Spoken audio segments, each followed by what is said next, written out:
मराठी व्याकरणाचे आता तुमचे मार्क्स पैकीच्या पैकी CBSE बोर्डची असा किंवा SSE बोर्ड ग्रामरमध्ये त्यांचा फेवरेट क्वेश्चन आहे वाक्यांचा प्रकार आणि वाक्य रूपांतर.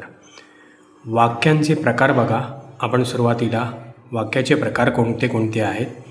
वाक्यांचा प्रकार विधानार्थी वाक्य हे अक्षर भारतीचं आहे. मराठी अक्षर भारती म्हणजे जिथे मराठी सेकंड लँग्वेज असते त्यांचं ग्रामर आहे हे.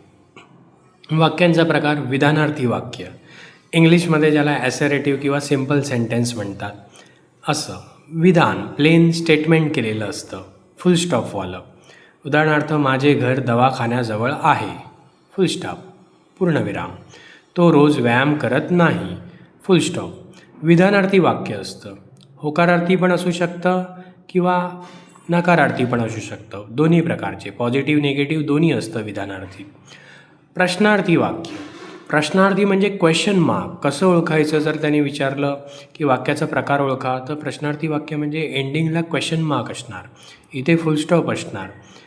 इंट्रोगेटिव्ह सेंटेन्स, प्रश्न असणार, क्वेश्चन असणार. जसं एक्झाम्पल, तुला लाडू आवडतो का, तुम्ही सकाळी कधी उठता. थर्ड, उद्गारार्थी वाक्य, एक्सक्लेमेशन मार्क म्हणजे एक्सक्लेमेटरी सेंटेन्स, इंग्लिशमध्ये आपण ज्याला बोलतो. उदाहरण, किती सुंदर बाग ही, एक्सक्लेमेशन मार्क्स. शाबास, चांगले काम केलेस, एक्सक्लेमेशन मार्क. ह्याच्यावरून तुम्हाला कळणार की हे उद्गारार्थी वाक्य आहे. हे प्रकार आहेत, अतिशय सोपे आहेत.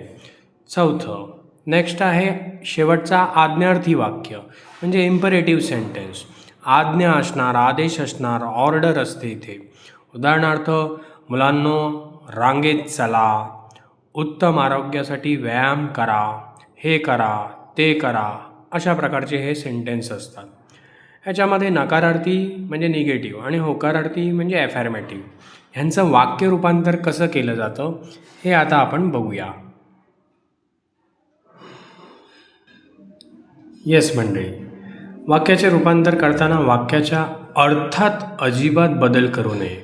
Don't change the meaning of sentence while converting the statement, converting the sentence. तर पहिलं आहे प्रश्नार्थी व विधानार्थी वाक्याचे परस्पर रूपांतर. म्हणजे प्रश्नार्थीचं विधानार्थी कसं करावं आणि विधानार्थीचं प्रश्नार्थी कसं करावं.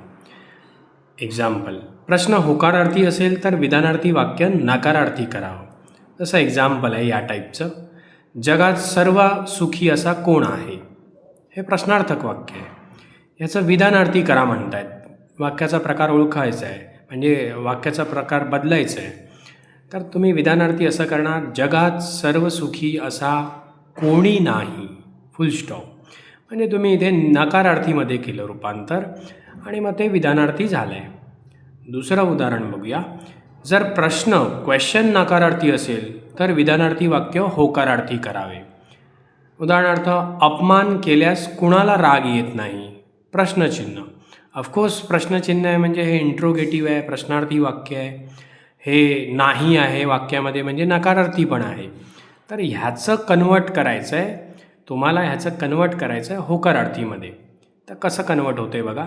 अपमान केल्यास सर्वांना, प्रत्येकाला राग येतो. तुम्ही सर्वांना टाकू शकता किंवा प्रत्येकाला शब्द टाकू शकता. राग येतो हे झालं होकारार्थी विधान म्हणजे पॉझिटिव्ह तुम्ही केलं, क्वेश्चन मार्क काढून टाकायचा. नेक्स्ट बघूया उद्गारार्थी व विधानार्थी वाक्यांचे परस्पर रूपांतर. म्हणजे उद्गारार्थी दिलं आहे क्वेश्चन तर विधानार्थी कसं करतात आणि विधानार्थी दिलं तर उद्गारार्थी कसं करतात. उदाहरणं, एक्झाम्पल, केवढी उंच इमारत ही, उद्गारार्थी वाक्य आहे, बघून कळतं क्वेश्चन. त्याचं आपण विधानार्थी वाक्य कन्वर्ट करणार. ही इमारत खूप, केवढीच्या जागी आपण टाकणार खूप, म्हणजे इंग्लिशमध्ये जसं व्हेरी. ही इमारत खूप उंच आहे, फुल स्टॉप. प्लेन विधानार्थी वाक्य झालं सक्सेसफुली कन्वर्ट करून. दुसरं आहे, किती पाऊस पडला हो काल रात्री, हे उद्गारार्थी वाक्य आहे. ह्याचं विधानार्थी कसं होणार, काल रात्री खूप पाऊस पडला. या पद्धतीने आपण अजून वाक्य करतो आहे. आता आपण बघतो आहे की आज्ञार्थी व विधानार्थी वाक्याचे परस्पर रूपांतर कसं करतात. जसं उदाहरण आहे, तू चित्र काढ, हे आज्ञार्थी वाक्य आहे. जर प्रकार ओळखा म्हटलं तर आज्ञार्थी आहे. आणि त्याचं विधानार्थी करा, असं म्हटलं तर बघा काय येणार, तू चित्र काढावे. व, काढावा, काढावे, काढावी म्हणजे विधान झालं. आणि काढ, कर हे म्हणजे आज्ञा झाली. नेहमी या प्रकारचे वाक्य बोर्ड विचारतं. अजून एक बघूया, होकारार्थी व नकारार्थी वाक्याचे परस्पर रूपांतर. होकारार्थीचं नकारार्थी कसं करायचं आणि नकारार्थीचं होकारार्थी कसं करायचं. वाक्याचा अर्थ बदलू नये हे लक्षात घ्या students. Don't change the meaning of the sentence. 500 रुपये ही देखील मोठी रक्कम आहे, हे होकारार्थी आहे. तर याचा नकारार्थी कसं करणार, निगेटिव्ह कसं करणार. तर 500 रुपये ही काही मोठीच्या विरुद्ध शब्द लहान. लहान रक्कम नाही. नकारार्थी म्हणजे काहीतरी नाही, नकार असा शब्द आला पाहिजे त्याच्यामध्ये. दुसरं आहे, ही काही वाईट कल्पना नाही. हे नकारार्थी आहे, नाही आला आहे ना शब्द, आणि वाईटच्या विरुद्धार्थी शब्द आपल्याला वापरायचा आहे. म्हणजे उत्तर आहे, ही कल्पना वाईटच्या उलटं म्हणजे चांगली आहे. ही कल्पना चांगली आहे. तर तुमचे मार्क्स CBSE बोर्ड असो, क्लास 10 किंवा मराठी विषय घेतलेले आणि अक्षर भारती वापरणारे या टेक्स्टबुकचं, तसेच SSC बोर्ड, महाराष्ट्र बोर्डचे विद्यार्थी असो, त्यांच्यासाठी 3 ते 4 मार्क्स पक्के होतात. वाक्य रूपांतर किंवा वाक्याचा प्रकार ओळखा यातून. अशा प्रकारचे अजून व्याकरणाचे व्हिडिओ मी टाकत राहणार आहे. तर बघा, त्याचा लाभ घ्या. Stay tune. तुम्हाला आवडले तर सबस्क्राईब जरूर करा. Thanks for watching.